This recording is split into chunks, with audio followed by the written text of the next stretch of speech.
Yay. I'm like actually doing this. Cool. I have nothing better to do. And there's no one here. So, like, I could say whatever I want. Like, I can say whatever I want right now.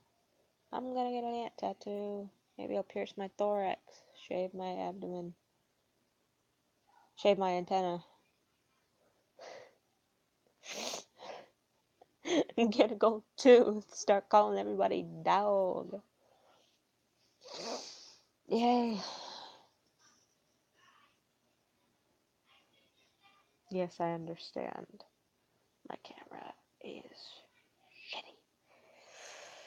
See, but here's the thing. I used to have a phone that I could do this on. Um, but now I don't. So what's left is this shitty. Apologies. I've been crying. Uh, really shitty. Uh, whatever that's called. The Amazon Fire tablet. Which, by the way, like, um, it's really fucking slow.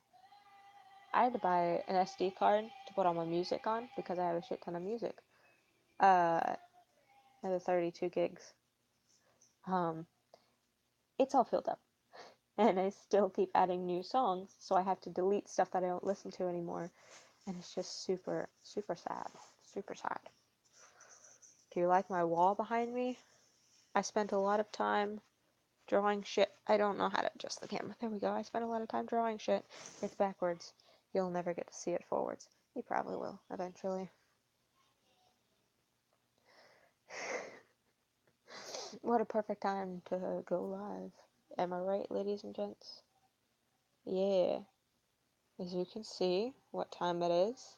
It matches up with, the time that it actually is. Which means this isn't like fake or recorded earlier. What? What's my name? My name's Larry Grayson. Literally, though, I just got these glasses. Just got them. They're real cute. They're hella cute. Patrick Stump as fuck. But you see, there's a big old, yeah, you see that? That dot in the middle? That's not glare. Something scratched it, and it's right in my line of vision. So everything is just, my life's just great right now. How's yours? It's been 3 minutes and still no one's showed up. That's okay. If one person does show up, I'm a finna do. I hate myself. A finna show you my wall. I'm covering it with. I moved all my posters around. I moved my posters, so now I have a wall where I'm putting construction paper, and I'm using crayons like a fucking 3-year-old because, like, it's therapeutic or some shit. It's just really fucking fun.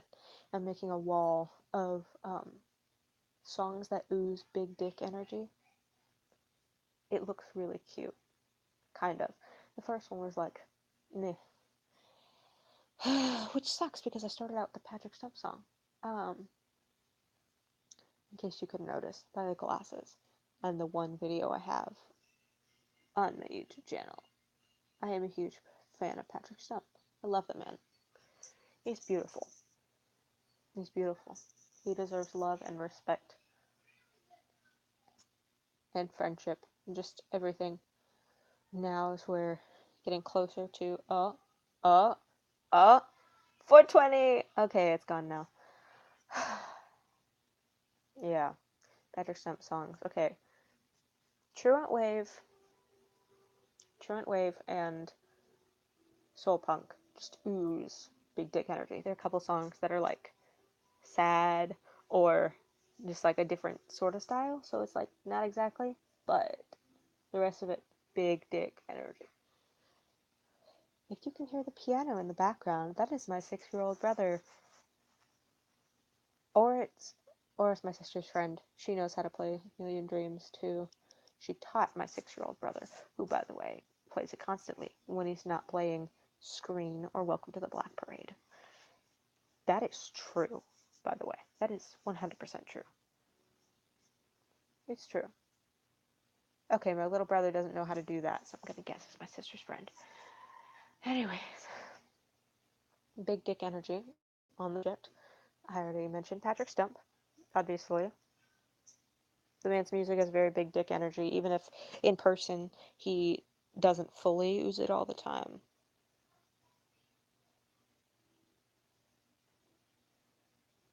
I'm not gonna make a joke. I, I could. I want to. I want to, but I don't. Patrick Stump doesn't use big dick energy all the time, and that's fine. That's fine. Do you know who oozes twink energy 90% of the time? Pete Wentz. Okay, now that we've gotten that out of the way, other songs that ooze big dick energy. Miss Jackson by Panic at the Disco. It's true. You can't deny it. Such a. There are only a couple songs from that album, Too Weird to Live, Too Rare to Die, that have like big dick energy. That's Miss Jackson. Miss Jackson. Miss Jackson. Are you nasty? Okay. Miss Jackson. I said it wrong the first time, so I had to say it again, and then I said it 3 times. I don't have to explain the joke to you because no one's watching. Hey, how's it going? How's it going, you little zero up at the top? I love you. Yeah, and then the other one from that album would be Vegas Lights. Very big dick. Big dick energy. Pray for the Wicked. All but Dying in LA and One of the Drunks is just big dick energy. The entire album's big dick energy. You want to know how to identify big dick energy? It's like big dick energy. You know. It's usually like loud, kind of dancey. Not like dancey dancey, but like dancey. Like makes you. It's like a song that you wouldn't mind giving or getting a lap dance to. Like Miss Jackson. That's been on my lap dance playlist for forever. Till I realized, oh, that has the same big dick energy. The lap dance songs usually do. Yeah. If you can imagine yourself giving a lap dance to it, it probably has big dick energy. There's something on the screen. There we go. Not that you would notice because it was off screen. Shit. Yeah. It's also usually like kind of loud, dramatic, probably gay.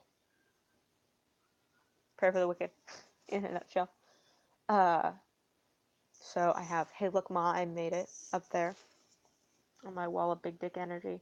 You can't see it because it's off camera. It's behind you. Assuming anyone was here, which is fine. No one knows who I am. No one knows I'm on here. It's fine. I'm all by myself in the world. I say as there are hundreds of children screaming downstairs. Where was I? I've spent probably 5 minutes of this 8.5 minute live stream talking about big dick energy. But it's important as a culture to know what big dick energy is. My nose is very itchy. I apologize. It's very loud, obnoxious, Broadway-ish, which is why I made it look like a playbill. I did. I'm happy with it. I kind of ran out of room. I didn't. Most of the time, I plan out. I try to like imagine. Okay, this word takes up this much space, and then that one, and that, and I try to figure that out. I didn't do that for when I wrote Stocks and Bonds, so it's a little bit squooshed at the end. Whoops. What are you gonna do? And then of course I only have 4 up there so far. So I have As Long as I Know I'm Getting Paid. That's the Patrick Stump one from Truant Wave. It's very good. Big dick energy. I'm just gonna say it over and over and over again. Over and over and over and over again. Big dick energy. Okay. As long as I know I'm getting paid. And that's the way I want to be seen. As long as I know I'm getting paid. Yeah, that one. We got Miss Jackson, Miss Jackson, Miss Jackson, are you nasty? Are you nasty? I love you anyway. Oh, that one. Like, hey, look, my lady. We did this world's full of demons, jocks, and guns, Bible traders. That part. I did that part. And then for the fourth one, I did this all at like 1 a.m. because I was tired and kind of like low key, high key, middle key, mid key depressed, but couldn't fall asleep. So I'm like, it would be great. It would be great so if I did this. And then the last one, Fall Out Boy song, Uma Thurman. Big dick energy. There's major big dick energy. Yeah. Big dick energy. Big dick. She wants to taste like Uma Thurman. Bury me till I confess. Yeah, that one. Put your venom in me. And I like decorated them, according to their songs, etc. I've tried to put like lights around as long as I know I'm getting paid. Like around like the not fluorescent lights. The like the what are they called? The kind of lights that are on the things. Exactly, Broadway lights. What the fuck are those called? The kind that like move and go around. Like like a casino, those kind of lights. Yeah. Those kind of lights. I put those around. That it didn't work out so well because I didn't realize until later I probably should have used a lighter color and then used this. It's fine though. And then Miss Jackson, I made it look like fluorescent lights because that's sort of the feel of the entire album as well as the music video. And then I put a heart around I Love Her Anyway. Yeah. I Love Mine made it, like I said. It's a playbill. And then Uma Thurman, or I Put Your Venom in Me, and I like wrote it in like a metallic pink, but then I had like a glittery purple just dripping off of each letter. It's pretty cool looking, I have to say. I'm great at this. I'm not. I'm terrible at like visually designing things. I suck at it. My sister is way better at it. That's why she has friends and nice looking t-shirts. I have nice looking t-shirts, but like they're all from Hot Topic, so for someone who's broke, I sure spend a lot of money on band tees. Okay, first off, this shirt, can you see that? Panic at the Disco. Like, holy shit. It's like so extra. But it's also like one of the greatest shirts I've ever owned. But it also, buying it triggered a major anxiety attack. Yay! Because I don't check things when I'm in a hurry or I feel rushed. And I was like, oh, it's a shirt from Hot Topic. Obviously, it's going to be, this looks like it's a women's size. So I'm going to need an extra large. So one of the girls working there was just like, oh, do you need any help? And I was like, yeah. There's this shirt that I really like, the new Panic shirt, but it's not in my size. But I can't find the size I need. And she was like, oh, well, you can place you can place an order to have it sent to your house, or I could check in the back real quick. And I was like, yeah, I keep browsing the store because I'm looking for something else in case you can't find it. And I'm like, yeah, I don't have to order. It's fine. I don't need a shirt anyways. And she's like, no, yeah, we just got the new order in. I found it for you. And I was like, oh my God, thank you. And I like paid and everything. I get home.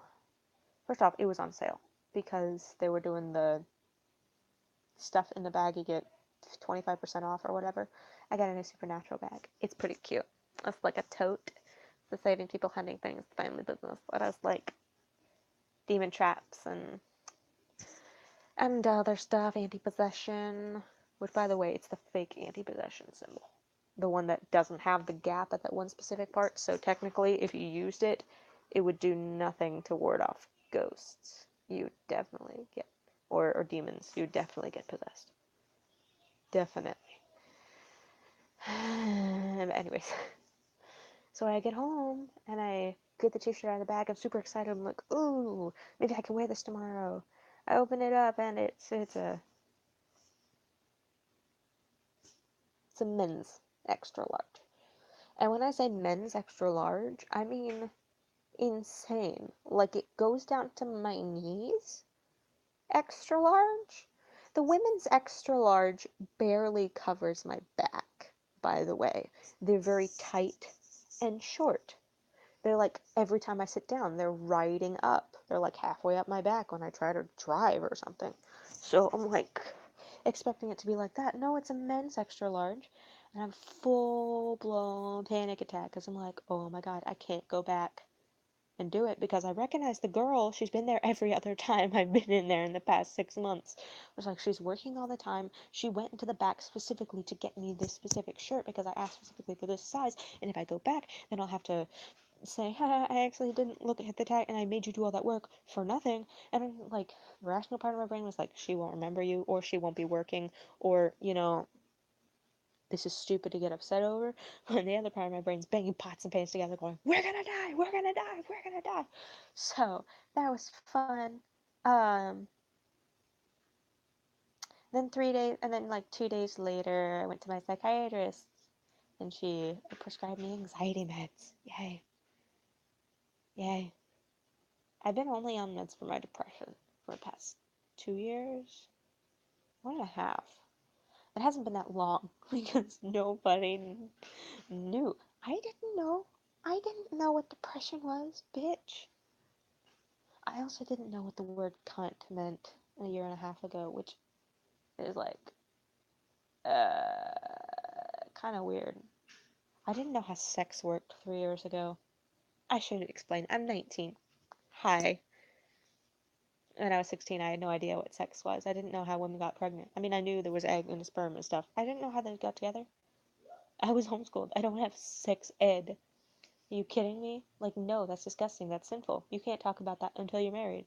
You get together with your husband on your wedding day, and they're just like, oh, so this, like, white creamy stuff, like, if that gets in your vagina, you'll probably have a kid. And, bitch, bitch, I'm not ready for that shit. I'm not ready for that shit. My arm's getting tired. That's why I keep switching back and forth. Yay. Yes, that is. Uh, okay, okay. From The Fault in Our Stars. Yeah, I fell for the old, uh, teen romance shit. It's a good story. You know, my favorite, it's not my favorite John Green book. It's just the first one that I read because I'd heard about it from everyone else. It was like, oh, it's so beautiful, you have to see it. It's about cancer. Ma'am, I'm sorry. You have cancer. But I'm a Sagittarius. Okay. No, my favorite John Green books are Looking for Alaska, which is like, that one's good. It is. Yeah. But then my favorite of all time is the one he did with Dave Leviathan, which is Will Grayson, Will Grayson, which is so fucking gay and beautiful. And I love it with all my heart and soul.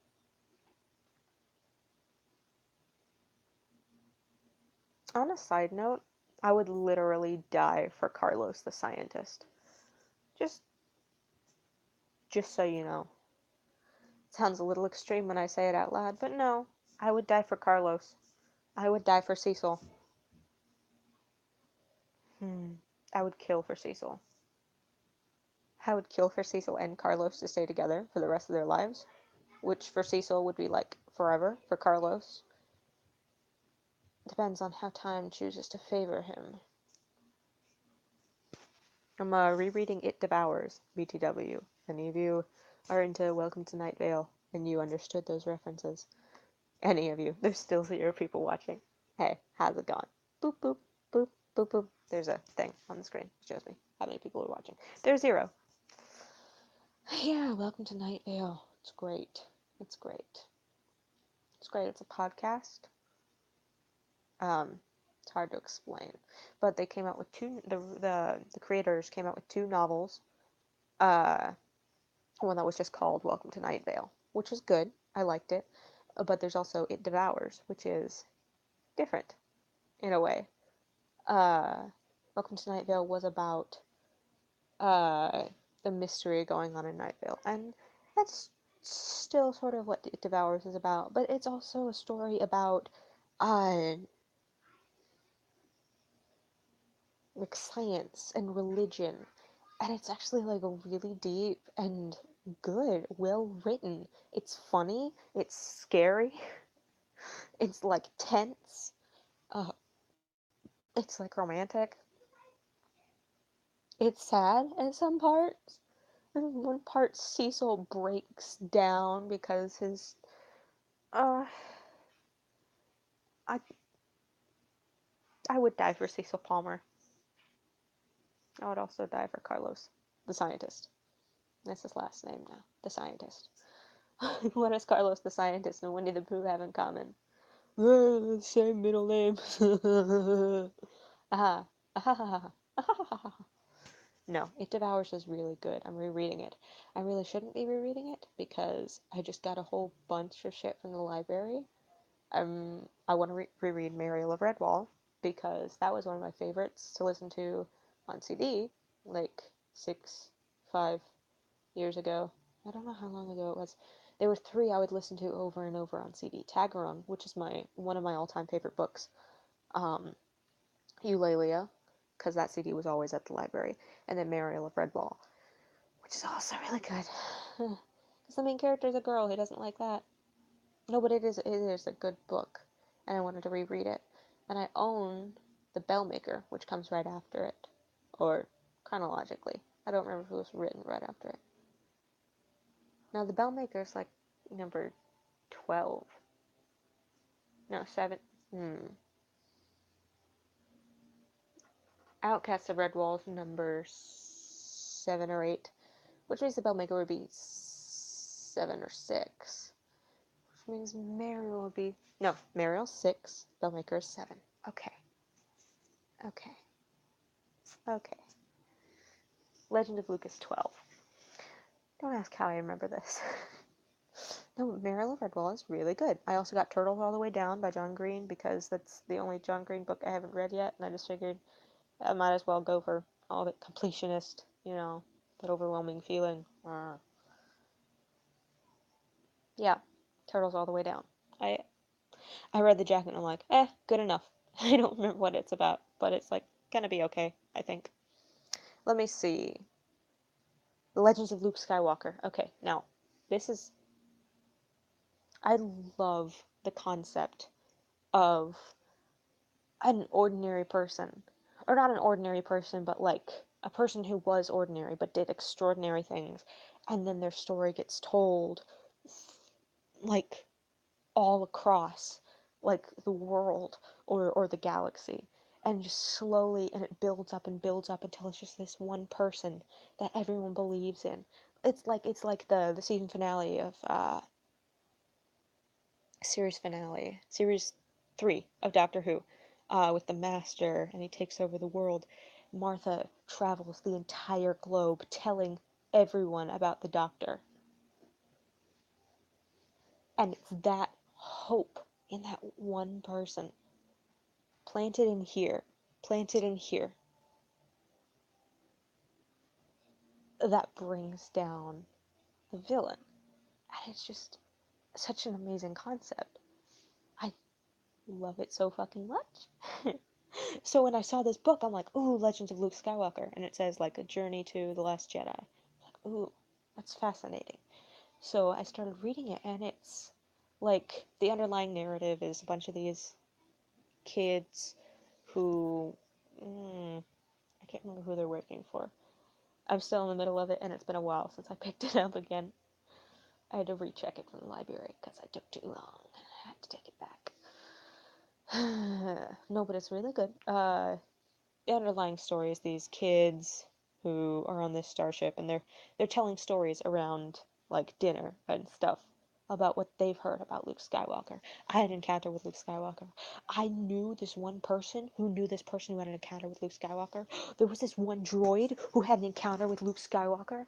It was so cool. Some of them are like kind of ambiguous. There was one that was just like, was that person really Luke Skywalker? Like at the end of the story. I think that was the one with it was a stormtrooper, like one of the last stormtroopers left alive after this entire army was brought down. And this man shows up and he saves his life and he saves all these other people's lives, and he's starting to think maybe this guy, though technically a terrorist, isn't an evil person. He's thinking of Luke Skywalker. At the end, he asks the person, "Wait, are you really Luke Skywalker?" And the man just sort of smiles and says, "We all are Luke Skywalker." And then just disappear. Well, not really. He walks away. but like that idea. And that's one of the most like meaningful things in that story to me, is that Luke Skywalker is this this phantom, basically, this angel that people have blown out of proportions and made to their idea of it is like a god, basically. And when you think about it, everyone has the potential to be Luke Skywalker. Anyone to inspire hope and and and resistance in people. You could do something in the name of Luke Skywalker. Because that's what he would do. He would help people and restore hope. And even if this person wasn't actually Luke, he still did what Luke would have done. He saved all the people. He was kind to everyone. He made sure that they got out alive. They still had the hope. And then he leaves. The idea, we're all Luke Skywalker, really resonated with that stormtrooper. He was like, I still don't know if that was Luke Skywalker or not. But, in a way, he was, whether or not that was his name.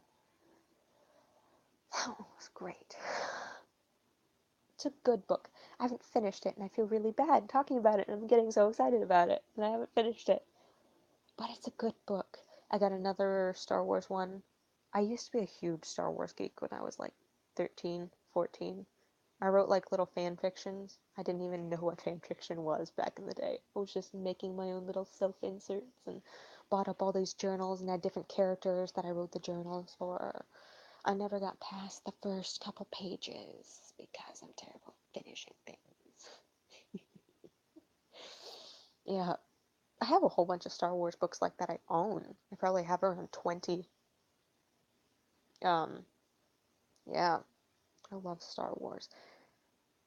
Like Obi-Wan from the prequel trilogy was my favorite character.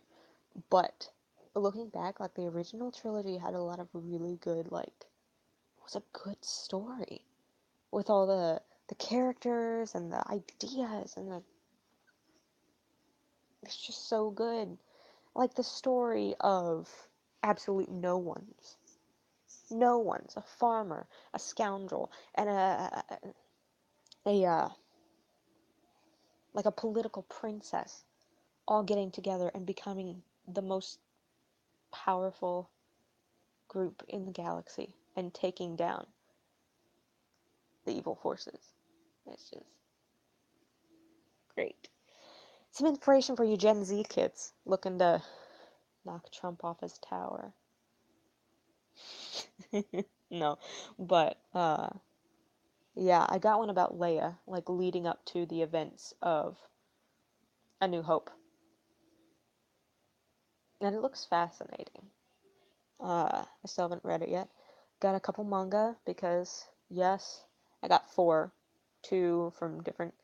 There's this one. It's only a two manga series called Time Guardian about this girl who stumbles into this hidden clock shop that sells or loans time to people in different forms, and it's really interesting. It's really good. And then I got the Legend of Zelda manga, the Four Swords, parts 1 and 2, because uh, just I haven't read that one in a while. They never have both parts at the library, so I can never I read them really fast, so it's hard to do that. But yeah. And then I got the newest Trials of Apollo book, The Burning Maze, which, oh, Apollo is my favorite character. I'm sorry, Percy. You didn't hear me say that. I love you. I love you. I love you, Percy. Apollo is my favorite. He just is. Um, the way he completely broke down at the end of the Dark Prophecy, just, it made me cry. Literally. And also, gay representation. Bi represent, pan represent, LGBT plus representation. Just good on you. The second book was incredible because like the main villain was his ex-boyfriend. Uh, two of the main uh like ally characters were like an older lesbian couple with a child. Just like, how great is that? And one of them was like part of the one of them was like from ancient Greece, so she's a lot older. But then one of them was like part of the mob back in like the 20s, and she would go undercover as a dude. And mm, I just love older grizzled lesbian couples with small children that wear overalls and spew terrifying prophecies. Okay, maybe not that last part. Um, but yay! And then we got more Leo and Calypso. I'm really starting to appreciate Calypso. When I first read about her in uh, Battle of the Labyrinth, I had to look up at my look up at my shelf. I'm counting. Okay, one, two, three. What was the fourth one? Battle of the Labyrinth. No, I really liked that one. But when I first was introduced to Calypso, I'm like, okay, she's like nice. Like she's just another throwaway girl character in one of these stories, which Rick Riordan is really good at not writing throwaway dismissive characters. Dismissible characters. Rachel Elizabeth Dare, Annabeth, Clarice, uh, Thalia, Bianca, they all stood out from each other, which is great because you don't want everything to run and like get confused. Selena was obviously very different from Piper. Piper was very different from, it just goes on. They're distinct characters, and that's good. That's why I love Hazel. Where am I going with this? But Calypso just seemed like she was eh. But then in which one was it? Blood of Olympus? House of Hades?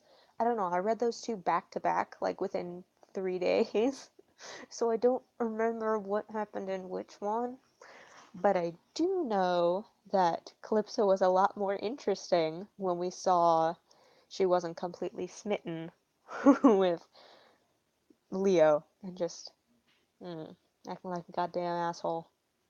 To be fair, so was Leo. And that's when I knew, in my heart of hearts, they belong together. I love it. I love it. So we got more Calypso, and she's developing more as a character, and I'm happy because she's angry, and she's getting her magic back, and she's really funny sometimes. Uh, Leo's always a great addition, and now in the Burning Maze we have Grover coming back, um, which I'm terrified at the end of. I finished the Ship of the Dead, which is the Magnus Chase third book. I finished that one, and we get to hear from Annabeth and Percy. And Annabeth's just like, yeah, we just got some really, really bad news. Percy's not in the mood to talk. And I'm like, oh god, did they kill Grover? If they killed Grover, I'm going to kill myself. No. I'm just going to be very upset. I'm going to kill Rick. I'm going to kill Uncle Rick. No. I'm just really scared. I've been scared to even pick up the book. I haven't started reading it yet. And usually I can zip through these in a couple days because they're easy to read, but they're also engaging. Um, and they're longish, so like it's really satisfying to read them. But and easy for me at least. But I haven't been able to start it because I'm terrified. Also, we still 0 people who have signed in. Not a single person has looked to see what this was. Which, to be fair, no one knows who I am. Oh well. We are at 35 minutes, which means I have to leave for therapy in like 4 minutes. So, yeah, I'm gonna go. Yeah, okay. Let's figure this shit out. I've never done this before. What is all this? What is all this? What is all this? What does this mean? What does this mean? What does it mean? Ooh, interesting. Hmm, interesting. You gonna, what the fuck? Okay. I'm just gonna push the X button, see what happens. Oh, are you sure you want to stop streaming? This is interesting to note. I shall keep this in mind for future reference. Then I push OK. Okay.